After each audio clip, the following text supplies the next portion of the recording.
affranchi par quelqu'un qui est... On affranchit par quelqu'un de l'esclavage, hein, et on le laisse encore là-bas. On affranchit quelqu'un qui est esclave. Donc ici, Dieu veut nous révéler que bien que vous êtes à l'église, vous êtes esclave. Vous êtes affranchi physiquement, mais vous êtes esclave spirituellement. Donc, Dieu ne veut pas nous délivrer physiquement, mais il veut nous délivrer spirituellement. Écoute ce matin. Au verset 31. Et il dit aux Juifs qui avaient cru en lui. Quelqu'un dit cru. Oui. Si vous demeurez dans ma parole, quelqu'un dit parole. Vous êtes vraiment mes disciples. Vous connaîtrez, dites connaissance. Vous connaîtrez la vérité vous affranchit. Écoute. Il dit aux Juifs qui avaient cru. Peut-être ces Juifs avaient cru par le miracle. Alléluia. Il dit que bon, quand vous avez cru, vous n'êtes pas affranchis. Quelqu'un dit, quand j'ai cru, je suis pas, quand je crois, je ne suis pas affranchi.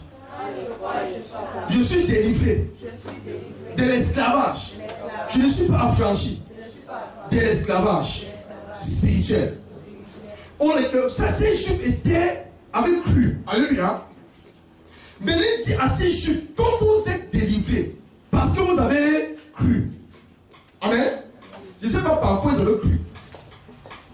Mais ce qui prouve ici, c'est qu'ils avaient cru par le miracle. Ils n'avaient pas cru par la parole. Amen. Ils avaient cru par tous les églises qui produisent le miracle. Ce matin, il vous dit, vous tous qui avez cru par le miracle, vous êtes au désert. Et maintenant, Dieu dit que vous qui avez cru en voyant le miracle, alléluia, et qui est venu à Dieu parce que vous avez vu le miracle, parce que Dieu a fait quelque chose dans votre vie, hein? Vous êtes toujours esclave. Vous êtes délivré, mais vous êtes toujours esclave. Maintenant, Dieu a dit quoi? Il dit que bon, vous qui avez cru, si vous demeurez dans ma parole, vous comprenez la demeure de la grâce. Amen. Il dit que quand vous avez cru, maintenant pour être affranchi, il faut demeurer. Parce que la croyance ne t'affranchit pas, ça te délivre. Mais ta demeure, car pour Jésus-Christ ce matin, ta demeure dans la parole de grâce, ta demeure dans le Saint-Esprit, ta demeure dans l'enseignement, ton envie de l'enseignement. Bien, mais quand on te fait croire par le miracle, c'est le spectacle. Alléluia. Mais Dieu, mais ça ne t'affranchit pas. Dieu dit ici qu'il faut demeurer dans la parole pour être affranchi. Et vous lui dit, si vous demeurez dans ma parole, vous êtes vraiment mes disciples.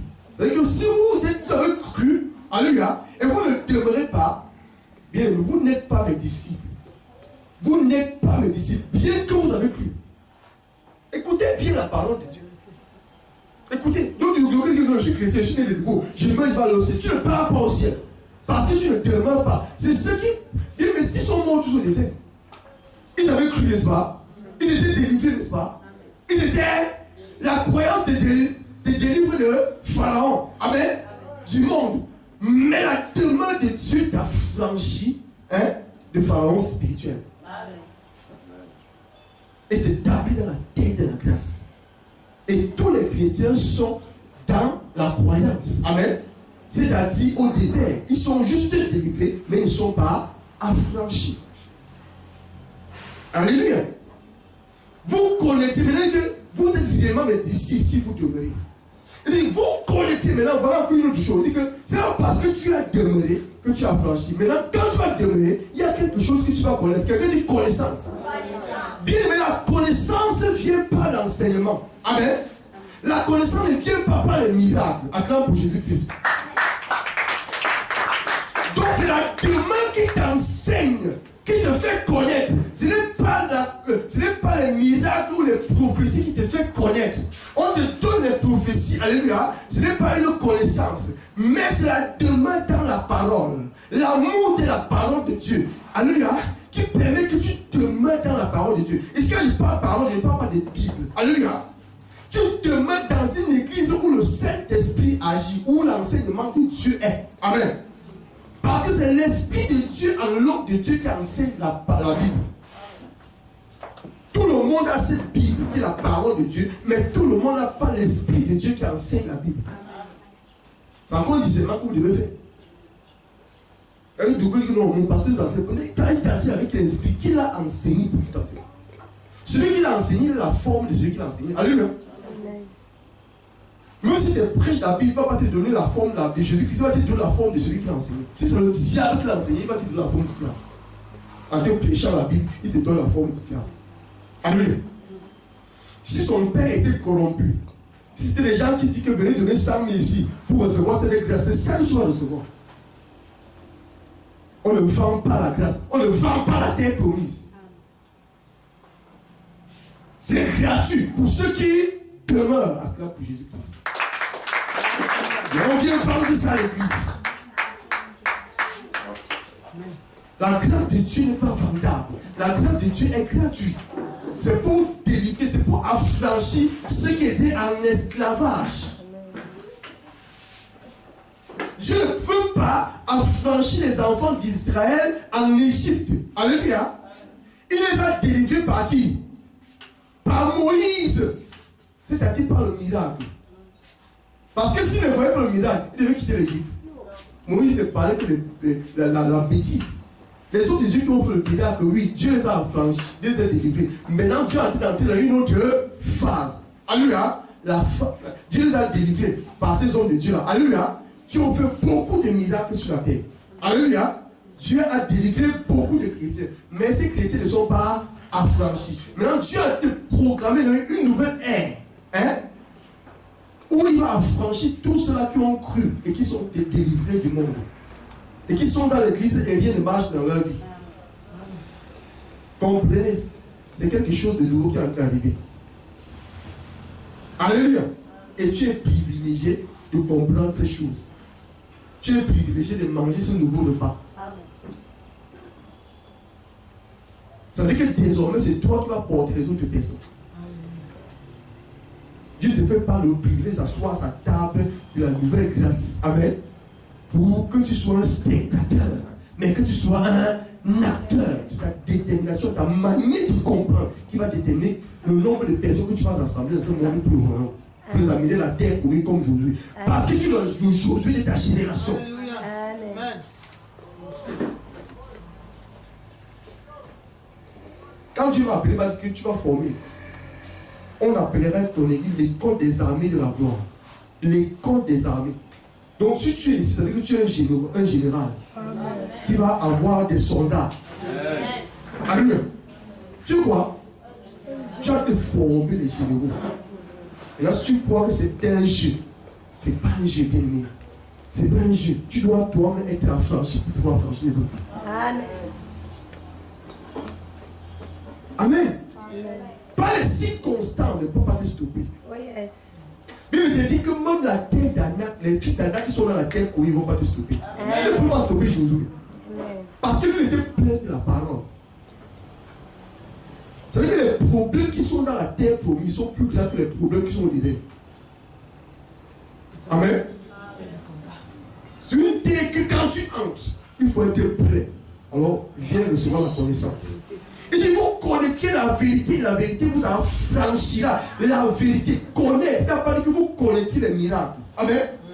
Il dit, vous connaîtrez la vérité lorsque vous allez demeurer dans la parole du Saint-Esprit. Amen. Vous allez connaître, vous qui avez cru par le miracle, vous allez demeurer dans la parole, et pendant que vous demeurez dans la parole, vous allez avoir une connaissance. Une connaissance. La connaissance ne te délivre pas. La connaissance de Dieu t'affranchit. Acclame pour Jésus. Amen. Le miracle te délivre, mais la connaissance de la vérité t'affranchit. Écoutez ça, église. Chrétien sur chrétien, tu as affranchi. Tu es tous les jours à dire que non, ne portez pas les flammes, ne portez pas les pailles, ne faites pas ceci, ne faites pas cela. Qui t'a dit qu'il est dans la terre promise, on parle de ça? Dans la terre promise, on dit ne faites pas ça, ne faites pas ça, ne faites pas ça, ne faites pas ça, ne faites pas ça, ne faites pas ça, ne faites pas ça. On ne parle pas de la loi là-bas, on parle de la grâce. Tu n'es pas libre parce que tu n'as pas porté un pantalon. Tu n'es pas libre parce que tu n'as pas porté une boucle d'oreille ou un foulard. Je dis que même les prostituées vous dépasseront. Même ceux qui sont prostituées sont entrés.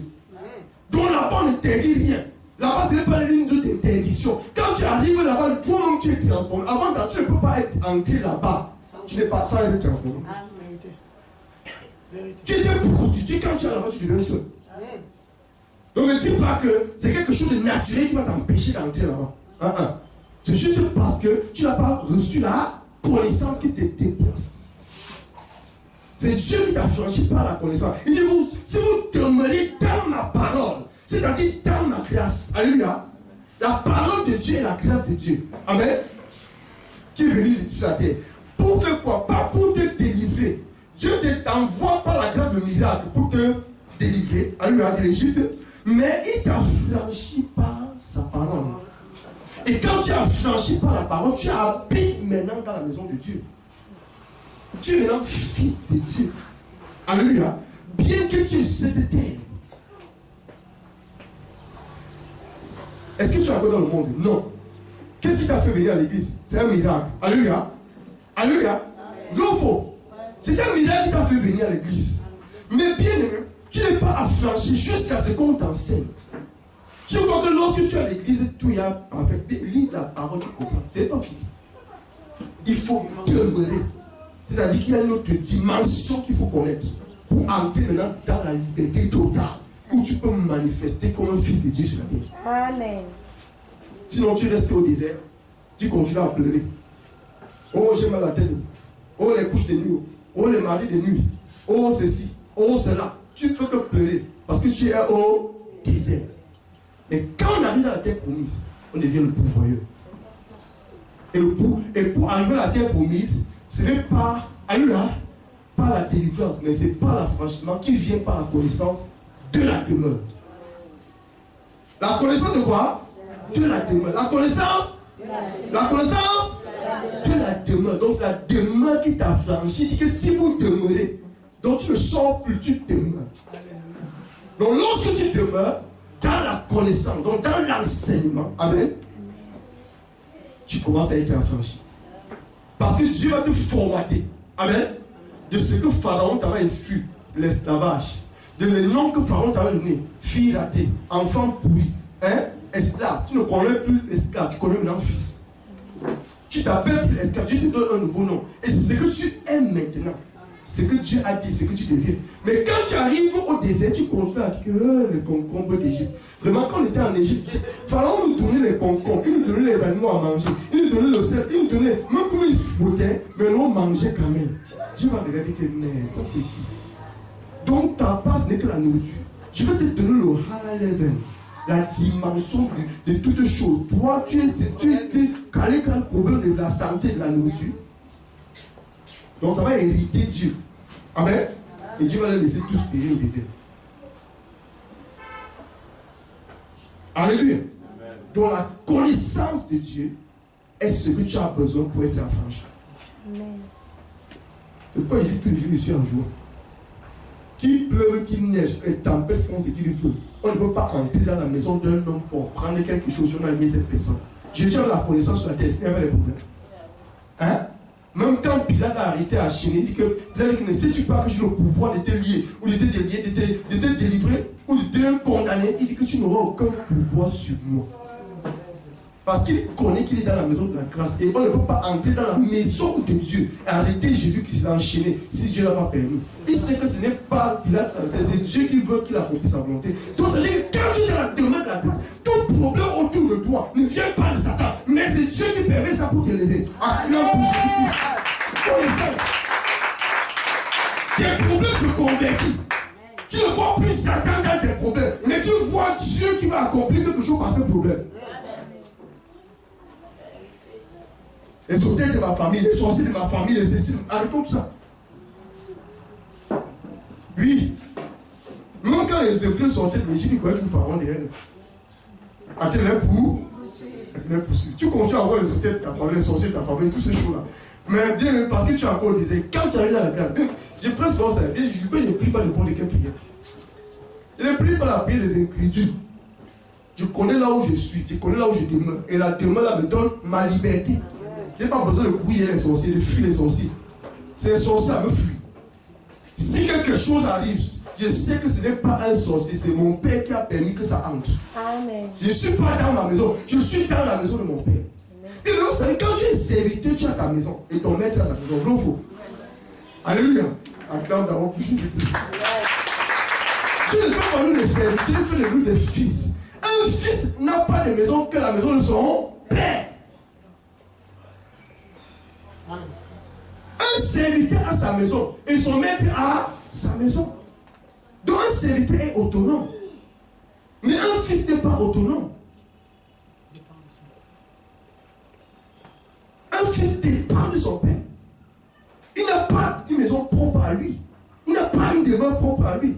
Ça veut dire que si quelque chose ne peut pas arriver sans passer par son père. C'est une dimension de connaissance. Tout ça est biblique. Je suis serviteur, je suis prophète, je suis pasteur, je suis archibishop. Mais tout ça, c'est des serviteurs. C'est pourquoi tu vois, ils font leurs choses. Alléluia. Mais le fils ne fait pas sa chose. Le fils est là pour faire la chose de son père. Alléluia. Amen. Ils vont faire des stratégies pour avoir l'argent. Ils vont faire des stratégies pour tromper les chrétiens. Ça, c'est leur chose, c'est que c'est Dieu qui les a donné le pouvoir pour le faire. Lui, c'est Dieu qui a permis tout cela. Mais ils sont des serviteurs, ils vont rendre compte. Mais un fils manifeste le pouvoir de son père. Amen. Ne cherche pas ses intérêts, mais cherche les intérêts de son père. Il n'a pas une vie propre, il ne vit pas dans sa maison, il n'a pas de maison. Jésus a dit que quoi? Que le fils de l'homme sur la terre n'a pas de deux. Il n'a pas de maison si ce n'est que la maison de son père. Amen. C'est-à-dire qu'il n'a pas de vie, ce n'est que la vie de son père. C'est dans cette dimension qu'on appelle que tu es entré dans la grâce de Dieu, dans la terre promise. Et c'est une connaissance qui te fait comprendre ça. Ce n'est pas un miracle. C'est pas parce qu'il veut faire beaucoup de miracles que tu vas voir que Jésus est fils de Dieu. Acclame pour Jésus. Avant Jésus-Christ, les prophètes ont fait les miracles. Alléluia. Élie a fait descendre le feu du ciel. Moïse a donné 10 gifles à Pharaon. Il a ouvert la mer. Alléluia. Il a frappé le rocher. L'eau a coulé. Il a fait la manne tomber les hommes ont mangé. Et pourtant, il est entré dans le royaume. Il n'est pas entré. Il a fait les miracles. Il était serviteur de Dieu. Mais Jésus ne vient pas comme serviteur. Un serviteur a sa propre maison. Mais un fils vient avec la maison, le pouvoir de son père. Acclame pour Jésus-Christ. Mais un serviteur vient pour servir son maître. Et lui-même a sa part. C'est comme ça que Dieu a établi les choses. Il ne dit pas qu'ils sont mauvais, ils sont ce que Dieu a dit. Bien-aimé, écoute, bien-aimé. Quand quelqu'un dit que mon église, attends, c'est que je suis en train de faire, c'est pour moi. C'est pas pour moi. C'est pas ton œuvre. Moïse, après avoir fini la mission que Dieu a, et Jésus n'a pas confirmé. Attends, si Moïse était ma chose, c'était pas sa chose. Il y a un esprit qui nous a enseigné à chacun de nous une mission. Ne soyez pas jaloux de moi ce que je t'ai dit. Je suis que quelqu'un qu'on a choisi pour le faire. Amen. Et quand ma mission va finir, qu'on produit le choix, moi j'y vais, elle est partie. Amen. Il va m'enlever, il va prendre une autre personne. Nous sommes que des pions. Il ne crois pas que tu as un archibishop, mais il y a quelqu'un qui contrôle ta vie et qui a donné une limite à ta mission. Après ta mission, il va prendre une autre personne pour conduire. C'est sa mission. Toutes ces choses-là, c'est lui qui a programmé. Ça va marcher avec nous. Nous ne nous enorgueillissons pas. Je ne peux m'enorgueillir. Je crois dedans. Je connais toutes ces choses-là par moi. C'est lui-même qui a voulu me donner cette grâce pour que je vous parle de cela. Amen. En ce temps. Alors, il sait pourquoi il le fait. Alors, connaissons ce Dieu-là. Alléluia. Amen. Il dit, vous connaissez la